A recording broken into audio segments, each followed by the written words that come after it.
आज समाज में मनुष्य तो एक, लेकिन दुख अनेक हैं। कोई व्यक्ति सुखी नहीं है। किसी के पास शारीरिक दुख के कारण व्यक्ति हमेशा चिंतित रहता है। कोई पिता के लिए दुखी है, कोई पुत्र के लिए दुखी है, कोई पति के लिए दुखी है, कोई अपने पड़ोसी के लिए दुखी है। संसार में कोई व्यक्ति देखा जाए तो सुख किसी के पास नहीं है। किसी के पास दुख ही दुख है। हर व्यक्ति के पास हर तरह की दुख किसी न किसी रूप से घेरा रहता है। देखा जाए दुख तो वैसे बहुत तरह की हैं, लेकिन 4 तरह की दुख माना गया। 4 तरह के दुख में सबसे पहले आता व्यक्ति के पास अभाव परक दुख है।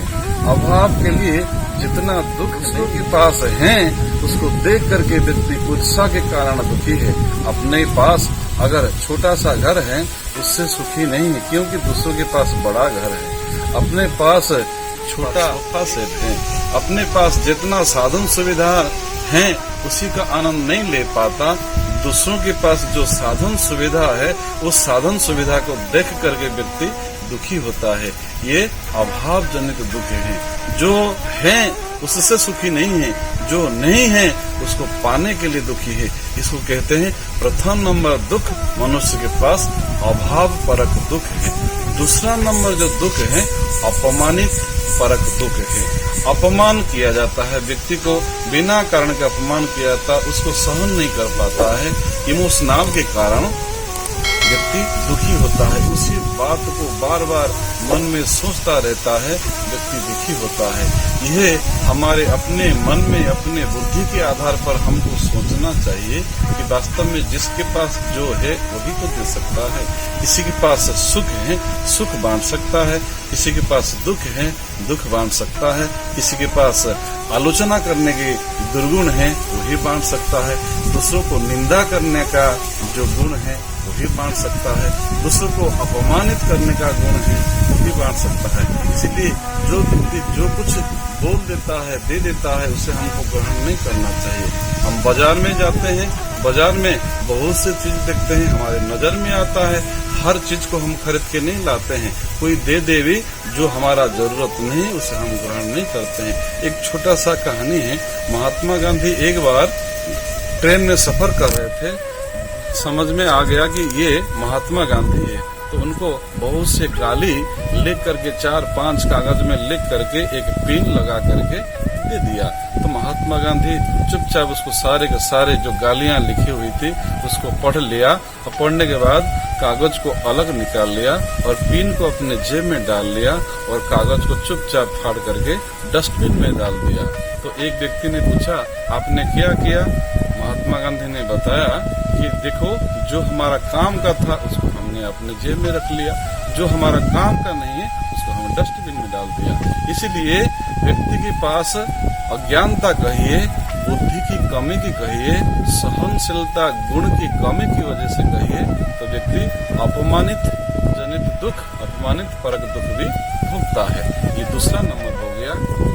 तीसरा नंबर जो दुख है हर व्यक्ति के पास कहीं ना कहीं किसी न किसी रूप से है, जो संयोग परक दुख है। संयोग परक दुख क्या है? जो व्यक्ति नहीं चाहते हुई वो मिला हुआ है, उसको टाल नहीं पाता है। कोई अपने जैसा पत्नी नहीं चाहता था वैसे पत्नी मिल गई तो उसी की वजह से दुख है। और कोई लड़की ऐसी है शादी करने के बाद जैसा पति नहीं चाहती थी ऐसे पति मिल गए तो इसीलिए भी दुखी है।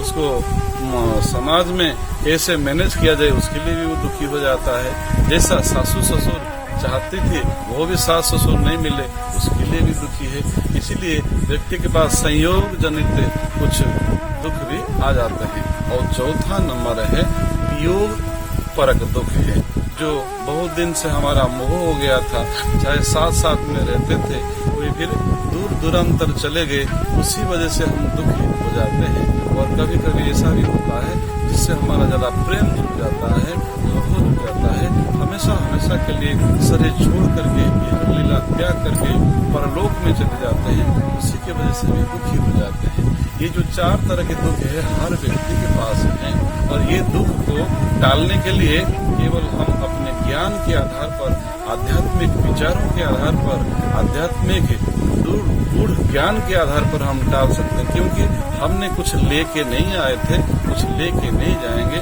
कुछ अपने हाथों से भी नहीं बनाया जो कि हमने खो दिया।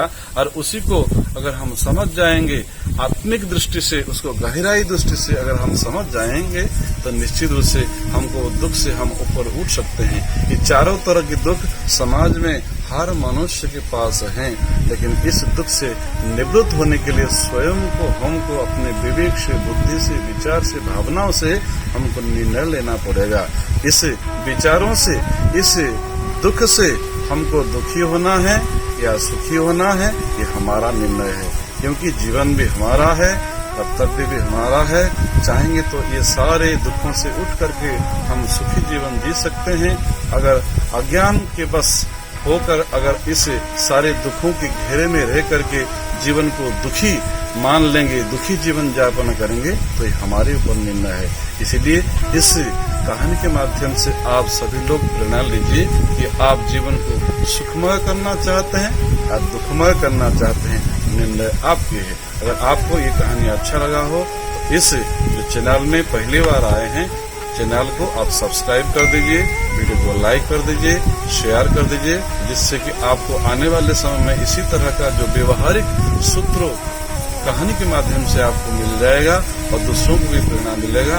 ज्ञान दान महापुण्य है, इसलिए आप इस ज्ञान को आगे बढ़ाइए।